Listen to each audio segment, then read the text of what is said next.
Hello, আমাকে দেখেই বুঝতে পারছো যে আমি কোথাও একটা বেরোচ্ছি। তো হ্যাঁ, আমি বাড়ি যাচ্ছি কারণ আজকে টিভিটা ইনস্টল হবে আমাদের। তো ব্যাপারটা হলো যে আমি সকাল সকাল বেরিয়ে পড়েছি আর আমাকে যেতে হচ্ছে কারণ তার আগে 3 দিন একটা লোক এসে ফেরত গেছে। সে কিছুই কোনো কাজ জানে না। তাকে কেন কোম্পানি থেকে পাঠিয়েছিল আমি জানি না। তো যাই হোক, আমি বাড়ি যাই, তোমরা আমার ভিডিওটা দেখতে লাগো। আর টিভিটা ইনস্টল হচ্ছে কিন্তু অক্টোবরের 30 তারিখে, আর টিভিটা কেনা হয়েছিল সেপ্টেম্বরের 26 তারিখে। প্রচুর ভোগান্তি হয়েছে এই টিভিটাতে।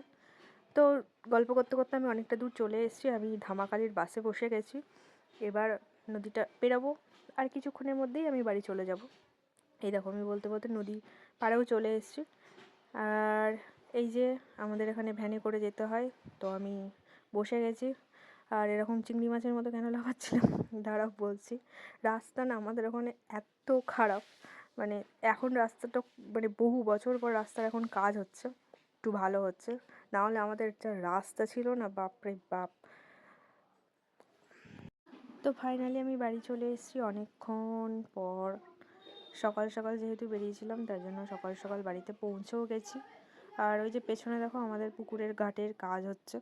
মানে ওই ঘাটগুলো বাঁশ দিয়ে তৈরি হয়, তো ওগুলো কিছুদিন পর পর খারাপ হয়ে যায়, তো ওটা আবার নতুন করে হচ্ছে। আর এই যে যে দাদারা আর কি টিভি ইনস্টল করতে এসেছিলেন, ওনারা চলেও এসছেন। এনারা বেশ ভালো, মানে এনাদের ব্যবহারও ভালো, এনারা কাজও খুব ভালো করে গেছেন। আমাদের টিভি ইনস্টল হয়ে গেছে। টাটা, দেখা হচ্ছে পরে ভিডিওতে।